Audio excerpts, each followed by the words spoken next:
بسم الله الرحمن الرحيم. الحمد لله رب العالمين، والصلاة والسلام على أشرف الأنبياء والمرسلين، وعلى آله وصحبه ومن تبعهم بإحسان إلى يوم الدين. أما بعد، رب اشرح لي صدري ويسر لي أمري واحلل عقدة من لساني يفقه قولي. رب زدني علما. اللهم إني أسألك علما نافعا ورزقا طيبا وعملا متقبلا. اللهم إني أعوذ بك من علم لا ينفع ومن قلب لا يخشع ومن نفس لا تشبع ومن دعوة لا يستجاب لها.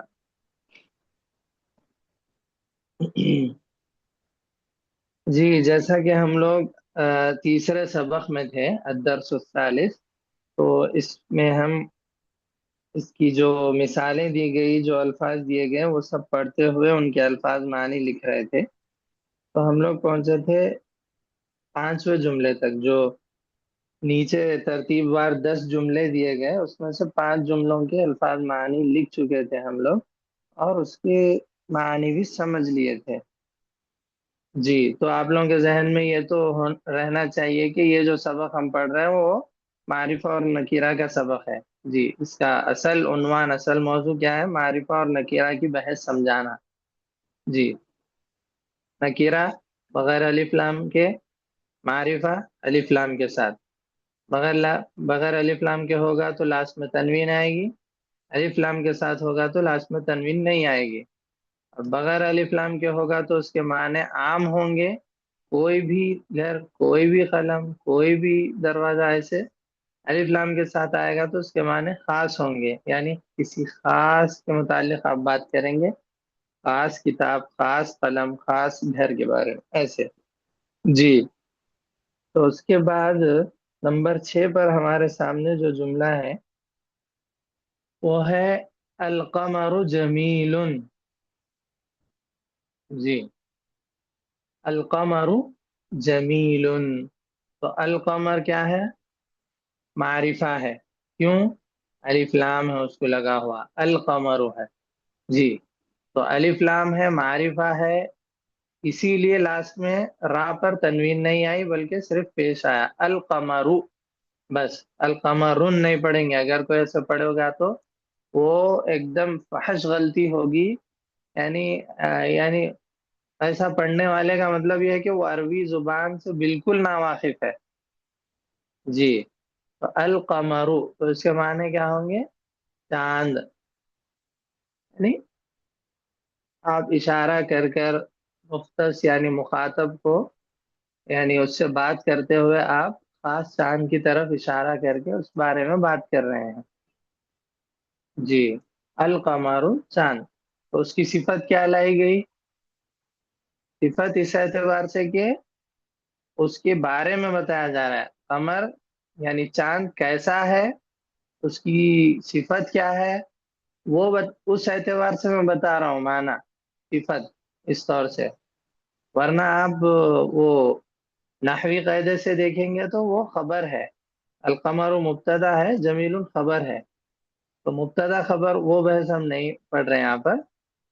صفت اس معنی میں کہہ رہا ہوں میں کہ اس کی صفت یعنی چاند کی کیفیت، چاند کس حالت میں ہے، کیسے لگ رہا ہے، وہ بتانے کے لیے معنی کے اعتبار سے یہاں پر صفت ہے۔ جی، تو اس کا مطلب کوئی موصوف صفت اس کو نہ سمجھ لے۔ جی، تو القمر جمیل، چاند خوبصورت ہے، چاند کے بارے میں بات ہو رہی ہے اور اس کی صفت بتا رہے کہ بہت خوبصورت ہے۔ تو چاند، یہ جو قمر، یہ جو لفظ ہے، اس کے بارے میں آپ لوگ لکھیے کہ اس کا فعل باب نصرہ اور ضربہ دونوں سے آتا ہے، قمر یقمر اور قمر یقمر، یعنی ضربہ یضرب، نصرہ ینصر، باب نصرہ اور ضربہ دونوں سے یہ فعل آتا ہے۔ مصدر اس کا ہوگا قمرن، قمرن۔ جی، قاف میم، میم پر جزم، پھر را الف دو زبر، قمرن۔ جی تو اس کے معنی کیا ہوں گے؟ جوا کھیلنا، جوا کھیلنا۔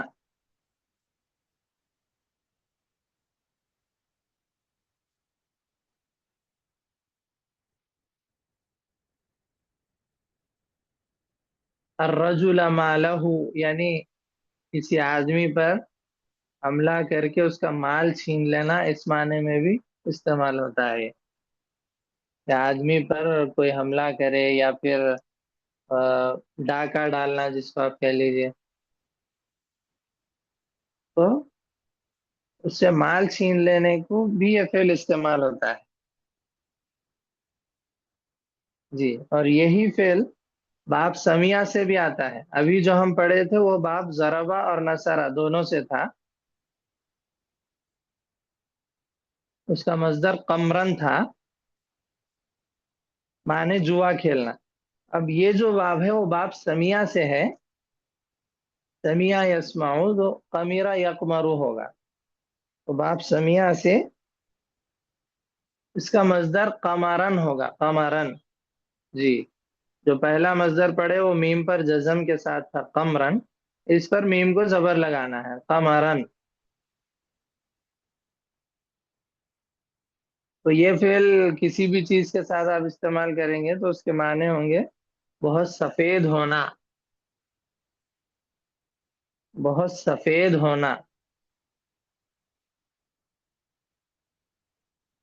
چاند سفید ہوتا ہے، ایک دم وائٹ، بہت خوبصورت ہوتا ہے، اسی لیے اس کو القمرو کہتے ہیں، بہت سفید ہونا۔ جی،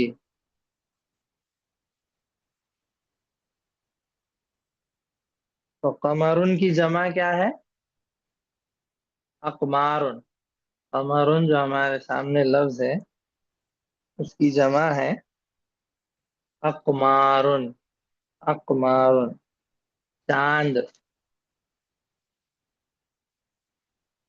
چاند۔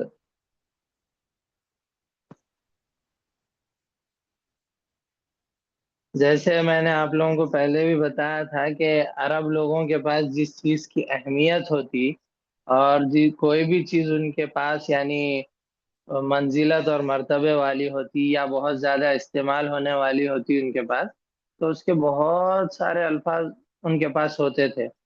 یعنی عام طور سے ہماری زبان میں یا پھر انگریزی زبان یا کوئی اور زبان میں آپ دیکھ لیجئے، کسی بھی چیز کے بہت سے بہت زیادہ زیادہ ایک دو تین چار نام ہوں گے ایسے، بس اس سے زیادہ آپ بول ہی نہیں سکتے۔ اب چاند کو ہی لے لیجئے، اب ہم لوگ چاند کو چاند بولتے ہیں، تو ایک اور نام کوئی بتائیے چاند کو کیا بولتے ہیں؟ چاند ہی بولتے ہیں ہم لوگ۔ اور دوسرا سوچیں گے بھی تو چاند کو اور کیا بولتے ہیں، اور کیا بولتے ہیں، آتا ہی نہیں زبان۔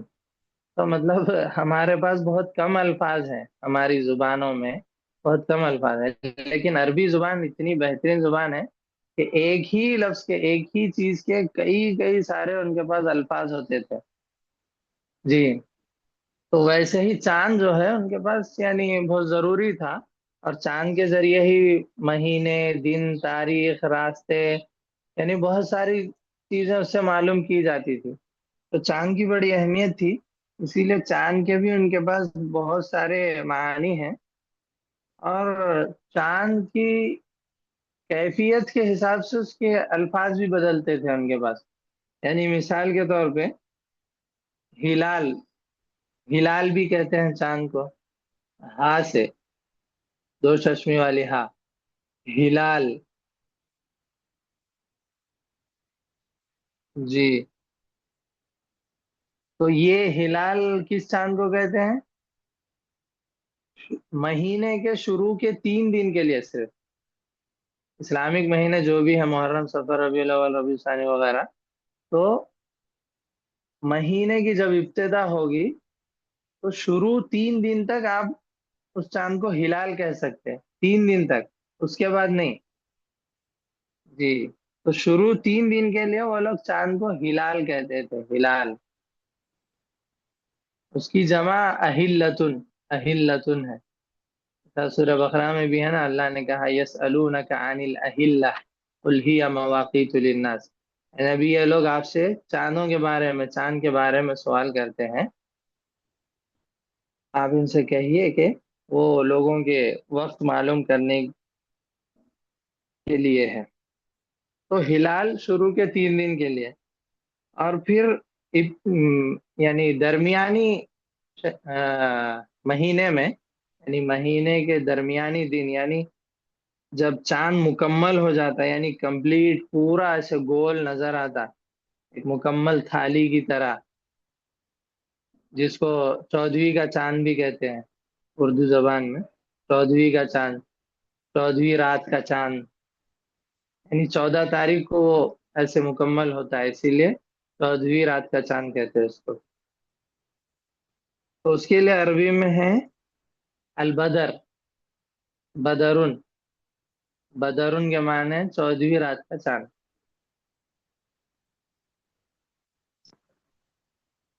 اور پھر اسی طرح مہینے کے آخر میں، مہینے کے آخر میں جو چاند کی کیفیت ہوتی ہے، اس حساب سے اس چاند کو عرب لوگ کیا کہتے تھے؟ المحاق، المحاق، میم ہا الف قاف، محاق۔ جی، تو اس طرح مہینے کے شروع میں ہلال، پھر درمیان میں بدر، آخر میں محاق۔ جی، ایک اور نام اس کا ہے عرجون، عرجون، عین را جیم واو نون، عرجون، یہ قرآن مجید میں استعمال ہوا، وہ بھی یعنی چاند کے لیے قرآن میں کہا گیا۔ جی، تو اس طرح چاند کے یہ بہت سارے اس کے اسما ہیں، اور چاند اور سورج کو ملا کر بھی کبھی کہہ دیتے ہیں قمران، قمران، قمر کا تسنیہ کیا ہوگا؟ قمران۔ تو چاند اور سورج دونوں کے لیے کبھی کبھار قمران کہہ دیتے ہیں، یعنی چاند اور سورج، اس طرح۔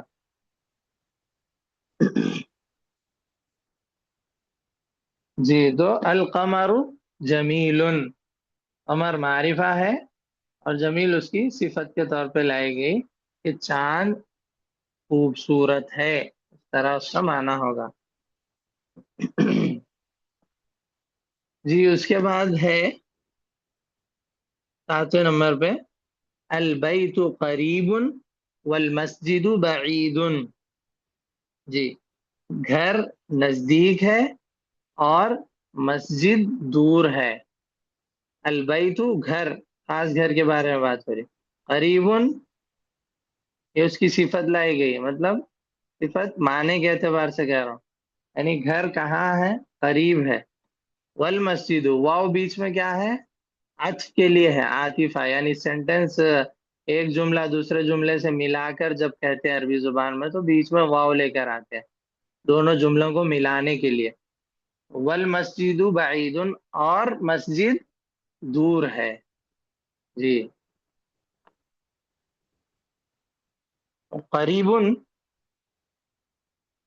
یہ جو لفظ ہے قریب، یہ باب سمیع اور کرومہ دونوں سے آتا ہے، باب سمیع اور کرومہ دونوں باب سے جب یہ فعل آتا ہے تو اس کا مصدر ہوگا قربن و قربانن و قربانن۔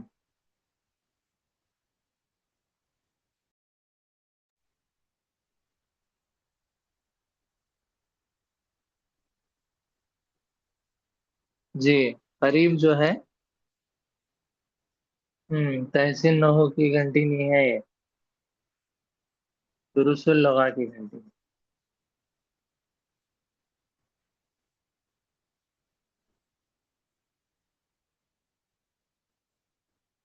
لا الہ الا اللہ۔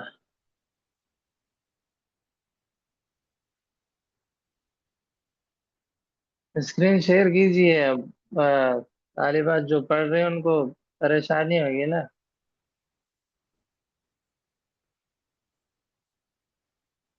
جی، تو قریباً یہ باب سمیع اور کرومہ دونوں سے آتا ہے، سمیع اور کرومہ۔ مصدر قربن، قربانن، قربانن. جی اس کے معنی کیا ہوں گے؟ قریب ہونا، قریب ہونا.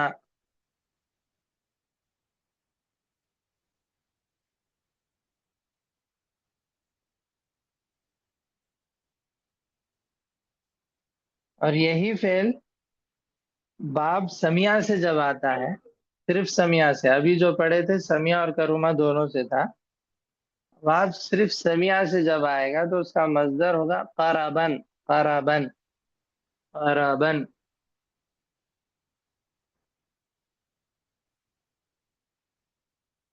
اس کے معنی ہوں گے کوکھ کے درد والا ہونا،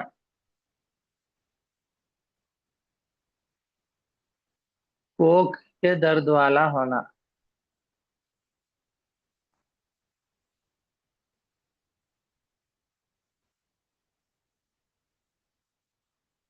جی پھر یہی فعل جب باب نصرہ سے آتا ہے، نصرہ سے، کا مصدر قربن، قاف را زبر قرب، با الف زبر بس، قربن اس کا مصدر ہوگا، باب نصرہ سے جب آئے گا. تو یہ تلوار کے لیے جب استعمال ہوگا یہ فعل، تو اس کے معنی ہوں گے تلوار کو میان میں داخل کرنا، تلوار کو میان میں داخل کرنا.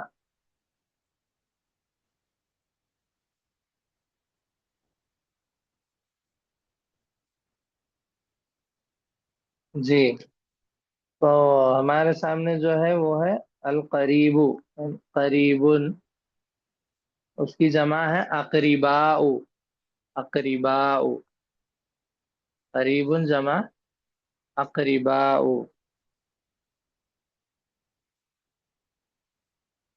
کے معنی ہے نزدیک، رشتہ دار. جی رشتہ دار کے لیے بھی یہ لفظ کہتے ہیں، اس لیے کہ وہ ہمارا قریبی ہوتا ہے.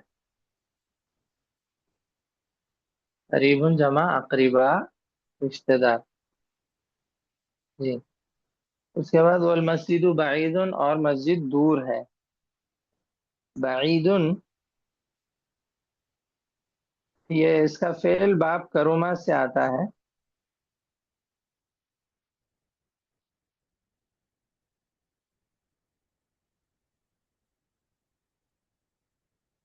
باب کروما سے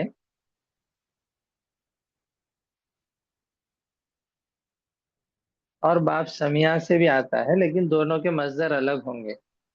پہلے باب کروما سے لکھیے، اس کا مصدر بعدن ہوگا، بعدن، عین پر جزم، بعدن. اور باب سمیہ سے جب آئے گا تو بعدن ہوگا، بعدن، عین پر زبر، بعدن. کروما سے بعدن، سمیہ سے بعدن.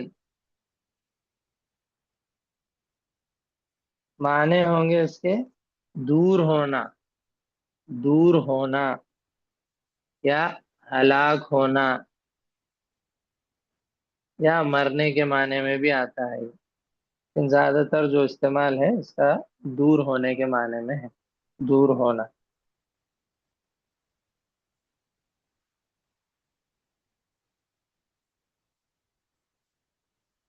جی تو یہاں پہ جو لفظ ہے بعید، بعید، اس کی جمع آئے گی بعداء، بعداء، بعداء. لاسٹ میں حمزہ، با عین دال الف پھر حمزہ، بعداء. ایک اور جمع بعدان، بعدان.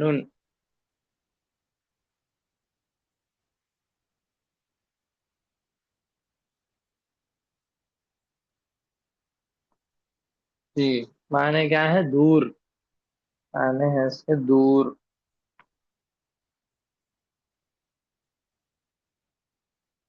لا الہ الا اللہ. جی اس کے بعد ہے ہمارے سامنے 8ویں نمبر پر جو جملہ ہے وہ ہے الحجر ثقیل والورق خفیف. الحجر ثقیل، پتھر بھاری ہے، والورق خفیف، اور ورق ہلکا ہے. پتھر وزن ہے، بھاری ہے، اور ورق ہلکا ہے. جی حجر کے بارے میں تو لکھ چکے تھے ہم لوگ. اس کے بعد ہے ثقیل، بھاری، یعنی اس کا فعل باب کروما سے آتا ہے.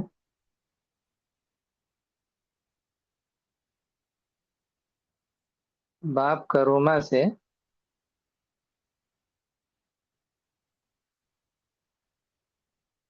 مصدر ہوگا اس کا ثقلن. ثقلن.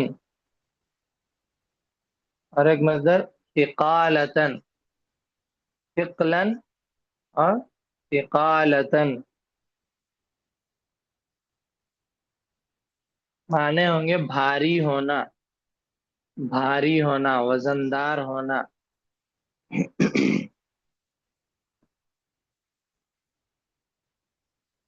اور یہی فعل جیسے ابھی ہم لوگ باب کروما سے پڑھے ویسے ہی باب کروما سے ہی آئے گا، لیکن مصدر اس کا صرف بدلنے سے معنی بدلے گا. مصدر کیا ہوگا؟ ثقلن ہوگا. جی پہلے جو پڑھے ثقلن اور ثقالتن پڑھے تھے، ابھی ثقلن. ثقلن.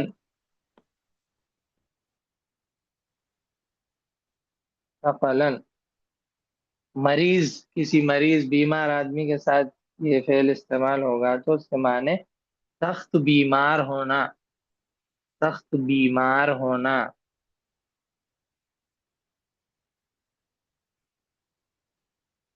اور حرف کے لیے بھی استعمال ہوتا ہے. حروف جو ہے یہ ہمارے سامنے حروف جو الف با تا ہے، تو کسی بھی حرف کے لیے استعمال ہوگا تو اس کے معنی ہوں گے تشدید دینا. تشدید، کسی بھی حرف کو تشدید دینا. جی اور یہی فعل باب نصرہ سے جب آئے گا، باب نصرہ سے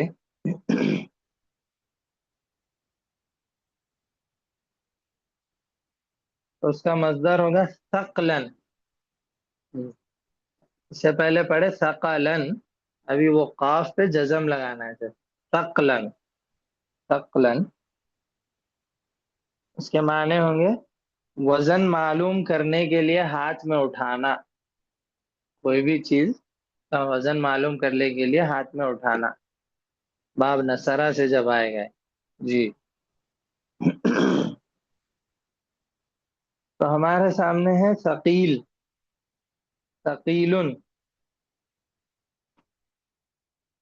ثقیل کو ثقال اور ثقال بھی کہتے ہیں.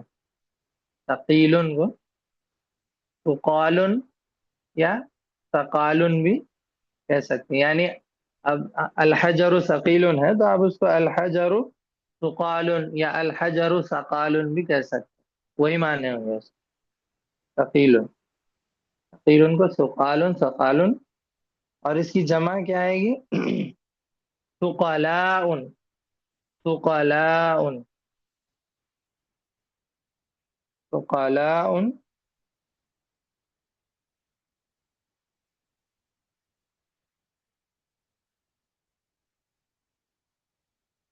اور ثقال اور ثقل. تین جمع اس کے آئیں گے. جی اچھے سے اعراب زبر زیر پیش اچھے سے لگا کر لکھیے. صرف زبر زیر پیش اوپر نیچے ہونے سے سب معنی جمع مفرد سب بدل جاتا، تو اسی لیے میں بہت اچھے سے کہہ رہا ہوں صاف صاف طور پر، تو آپ لوگ بھی ویسے ہی لکھیے. ثقیل جو تھا اس کو ثقال بھی کہتے ہیں اور ثقال بھی کہتے ہیں. ثقال بھی اور ثقال بھی. اس کی جمع کیا آئے گی؟ ثقلاء. اور ایک جمع ثقال. اور ایک جمع